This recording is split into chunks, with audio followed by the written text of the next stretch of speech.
اهلا اهلا مرحبا، شلونكم؟ يا رب تكونون بخير وانتم تشوفوا فيديو اليوم. ان شاء الله ينال اعجابكم. نبدأ الفيديو بالصلاة على محمد وآل محمد. اللهم صل على محمد وآل محمد.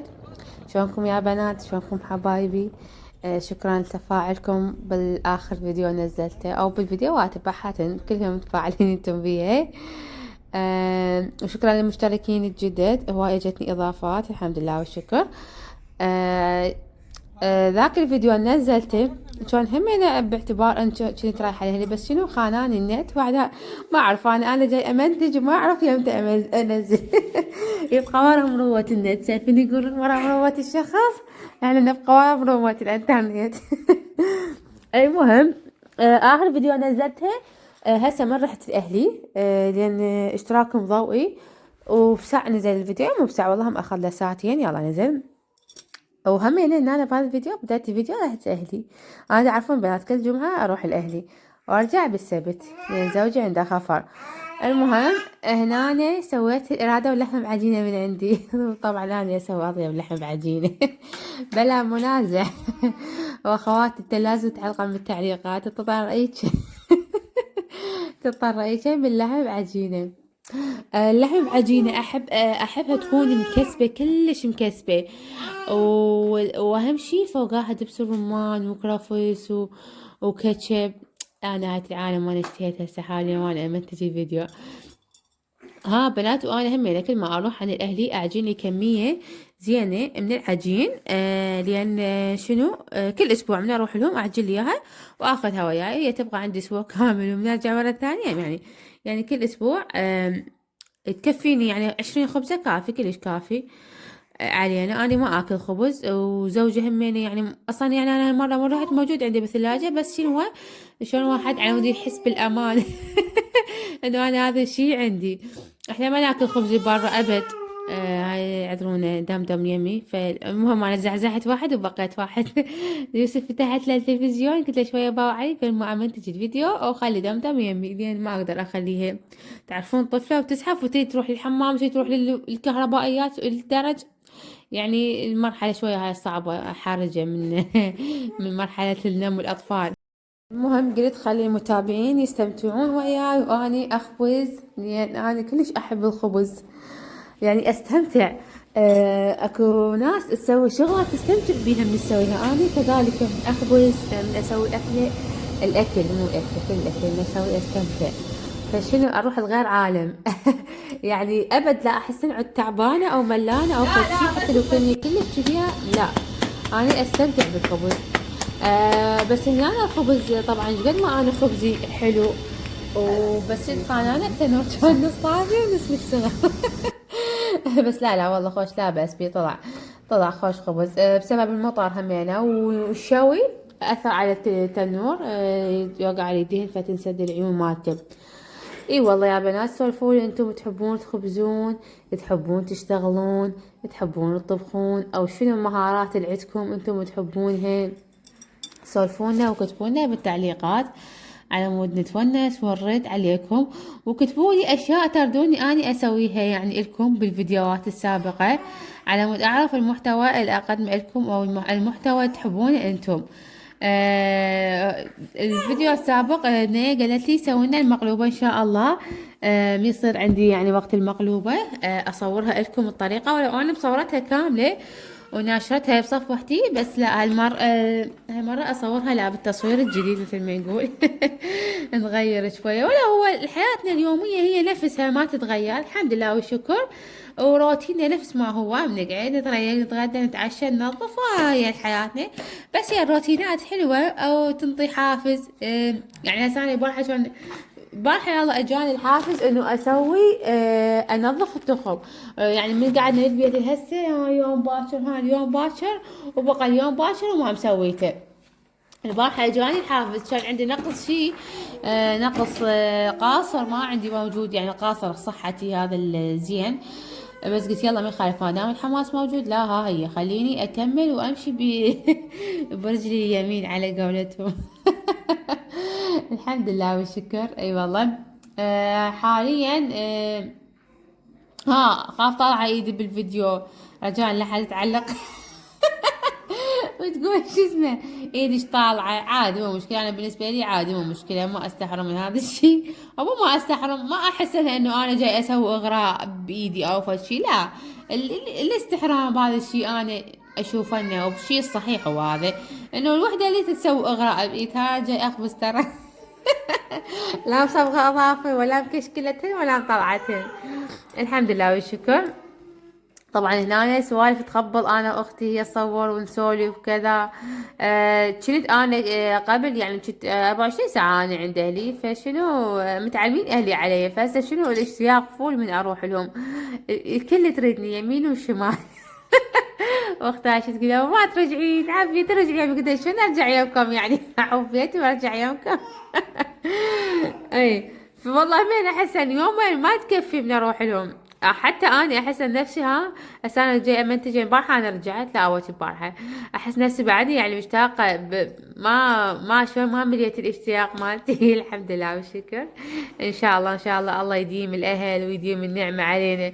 طبعا اهلي والله ما يتعوضون، وكل الاهل ما يتعوضون، أهل نعمة وخيمة على روسنا، ربي يحفظهم ويديمهم إنا ويرحم كل إنسان متوفي، إن كان أم وأب لكم إن شاء الله حبايبي.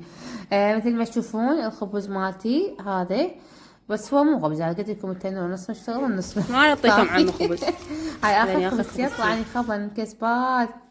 وشنو الأحباب أو أحباب قلبي رادوا مندي، قلت لهم صارت تدللون. أطيب مندي لكم. طبعا هاي طريقة المندي تختلف عن طريقة المندي كنت أسويها قبل سابقا، كنت قبل أسوي لكم إياها طريقة أنشرها، لأن يعني طريقة كلش حلوة وتستاهل يعني واحد يسويها. البنات ترى الطبخ كلش سهل، وإحنا كلنا نقدر نطبخ، ماكو فد شي صعب، بس أنت تتابعي الخطوات. بالنسبة سويت أنا 8 عنبر للمندي، ما سويت 8 بسمتي لأن أهلي يحبون 8 عنبر. الدجاجة حطيتها شويتها بالفرن، الفرن شويتها أنا كل مرة قلت لكم أسلقها الدجاجة ونوب أطلعها أدهنها ببهارات المندي وأدخلها للفرن أخليها تكسر. بس هالمرة لا، اختارت هاي الطريقة. البنات الشوي أطيب من السلق، هو مع ان الحالتين طيبات الصراحة، بس السلق الشوي عندي اطيب، يعني المونة مالت الدجاجة كلها تصير بيها يعني. بنات هنا عندنا راح نسوي الخلطة مال الطحين. طبعا انا هذا القاصر حاطته هنا بالبطل هذا، بس هو انا مو صحتي هذا يعني الاصلي 100%، فشنو قررت قلت ما انظفه انا، قلت بعدين شلون جاني حماس في الواحد، فراح استخدم قاصر. وقلت لكم يعني مو الاصلي 100%. هنا هذا معطر على مود الطريحة طيبة بالطخم، والله نستخدم هون معطر وزاهي.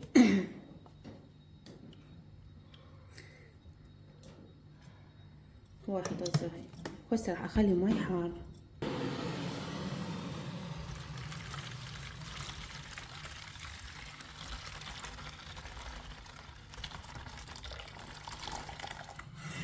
عندي اداتين التنظيف هاي، وعندي هاي الثانية، بس امي قالت لا تنظفينه بالفرشة، هي قالت يعني يخرب الطخم.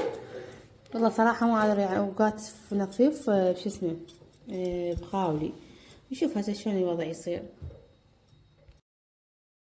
فخلنا اكمل لكم على المندي ذاك هذا الفيديو قبل هاي كنت مسجلته يعني صوت وفيديو. قلت لكم خليت لها بهارات وبهارات يعني بهارات دجاج، بابريكا، ثوم باودر، بصل باودر، دبس الرمان، ملح، عصرة ليمونة، بهارات مندي. اخر شي خليتها لان تنطلون. طبعا ما اعرف شو اقول على الشركات من تحدث التليفونات تحدث تقلل الجودة مالت التصوير، فشنو انا ضايجة لان الجودة مال تليفوني ما قامت تطلع الجودة مثل ما اول مرة. الحمد لله نبقى مستمرين. فقلت لكم وخليته خليت الدجاجة بالبايركس. هذا المونة بقت انا اول ما تبلتها بالطاسة، حطيت لها شوية مي وخليتها همينة، درتها مو فوق الدجاجة على ما تروح المونة، لا خليتها هيك بالصفح يعني صارت جواها، يصير مثل البخار هذا هم تستوي بيه. وخليتها بالفرن ساعة ونص إلى ساعتين.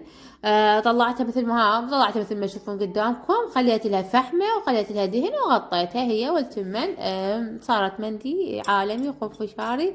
المهم أنا مصورة فيديو والله شلون يعني، اعطيني رأيكم، قلت لها اعطوني رأيكم اخواني بس ما لقيته.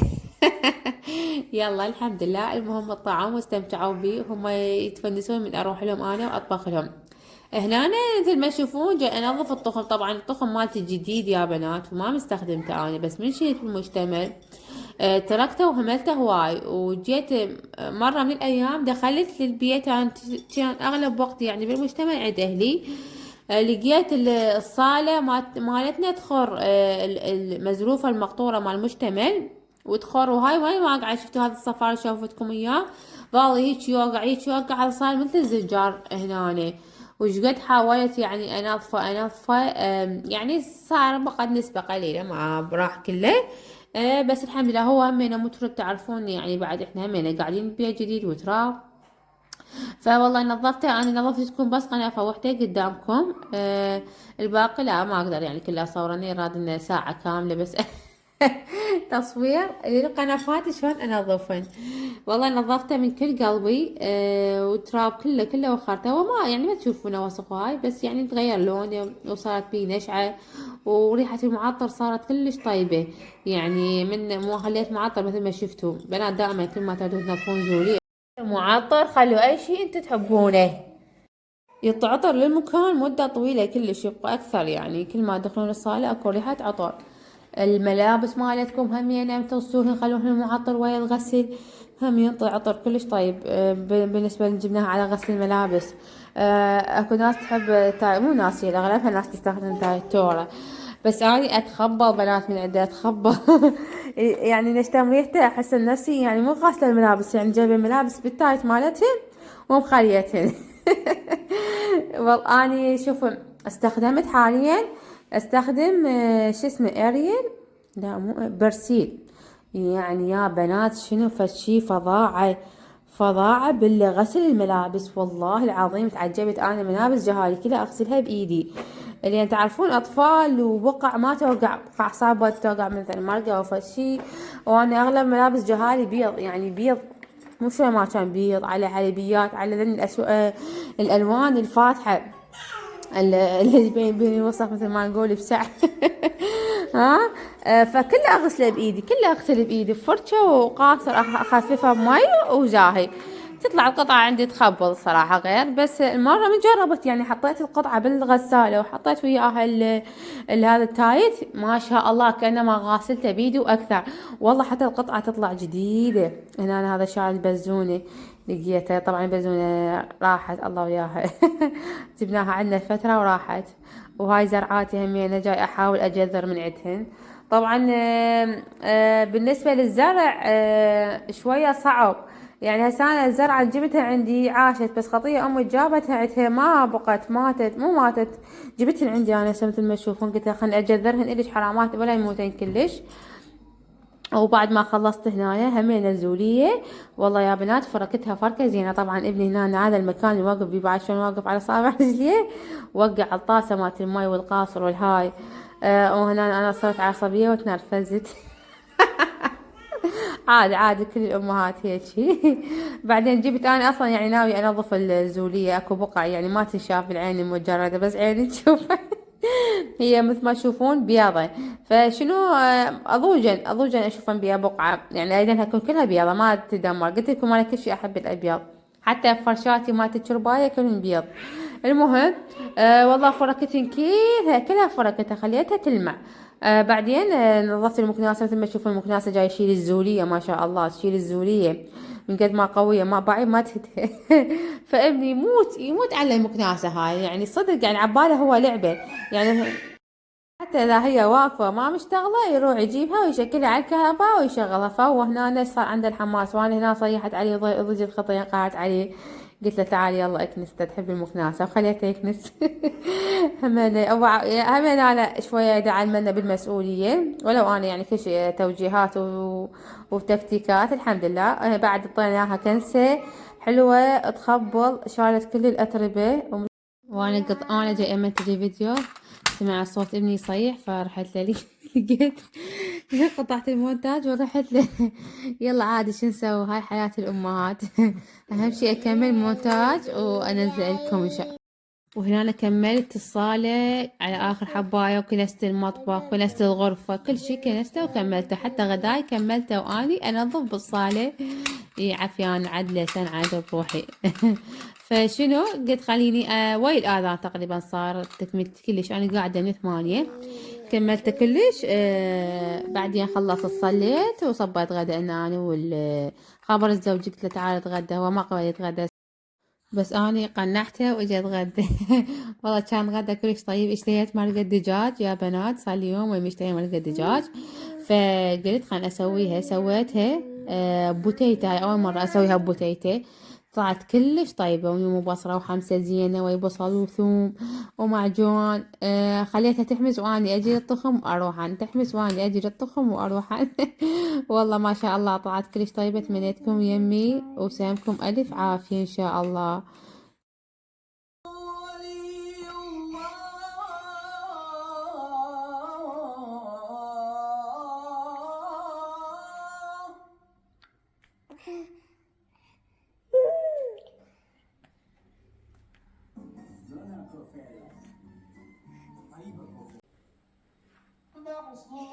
معصومين حجج الله.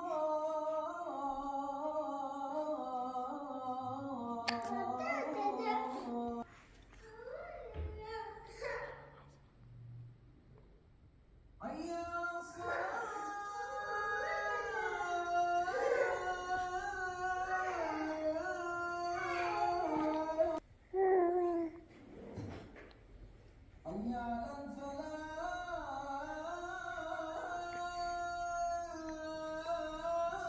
وصلنا لنهاية الفيديو، ان شاء الله ينال اعجابكم، ولا تنسون اللايك والاشتراك بالقناة على مود يوصلكم كل شي جديد، وتحمسوني وتخلوني انزل لكم فيديوهات اكثر واكثر. مع الف سلامة، باي باي.